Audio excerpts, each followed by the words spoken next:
Hey, pastors. I'm realizing something more and more. That sometimes we, as preachers, as ministers of the gospel, if we're not careful, we can begin to do great feats for the kingdom, great things, and accomplish many great signs and wonders by the grace of God. And if we're not careful, we can build a great church, but lose yourself in the process. Yeah. I know that's kind of oxymoron, like an oxymoron, but be careful that you don't do the work of the ministry and forget all about the Lord of the work. What's the purpose of building a great ministry if you don't have a relationship with the one that gave you the command in the first place? This is happening throughout the entire world. It's happening throughout the entire body of Christ. And by the time people realize what's going on, you hear a scandal pop up here or a scandal pop up there.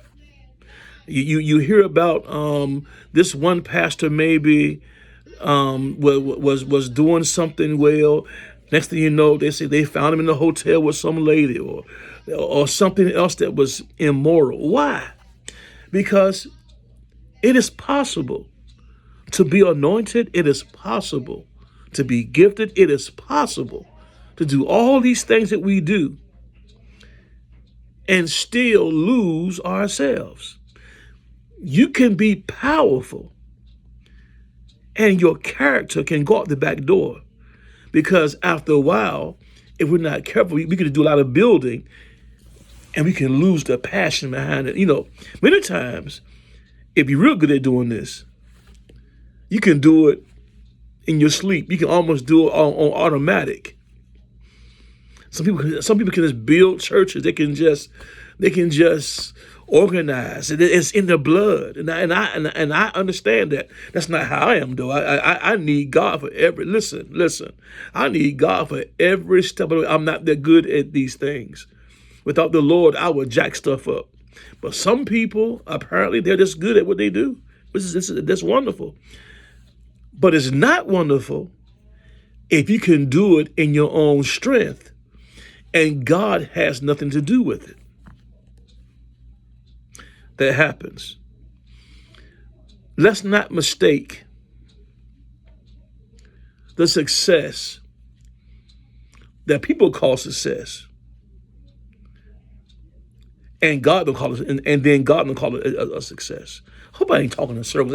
I'm not trying to be down there. I'm not trying to be real deep. I'm trying to express the fact that we as pastors, many times, we get caught up in the hustle and bustle of doing great programs and building great churches and doing great things, but we forget personal worship. We forget personal devotion. We forget that we got spouses and children. Don't forget that. Don't forget that. What does it matter if you have a great church and your house is jacked up? What does it matter if you can counsel many couples in some great marriage conference and go home to your own marriage and it's completely jacked up? What difference do it make if you can build a great youth conference every year and your kids is in the street acting the complete monkey? You use the terminology.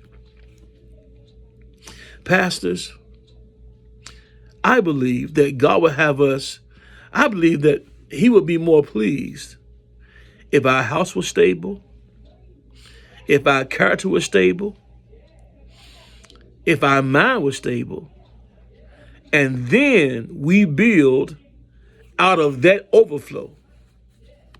Yeah. Let's build the church out of the overflow of what God has done inside of us. Let's not just be expert church builders and have no substance. Anyway, that's my spiel. I wanted to share this with you guys. I love you, pastors, and I hope you receive it from these videos. Please like, share, subscribe to the channel. But these conversations and these are not very formal. I just want to talk and discuss. This is a channel where you can come, let your hair down, relax, and receive a conversation, receive a word, and hopefully it's where you at and you can receive it. Until next time, God bless you. Don't stop viewing the channel. God bless.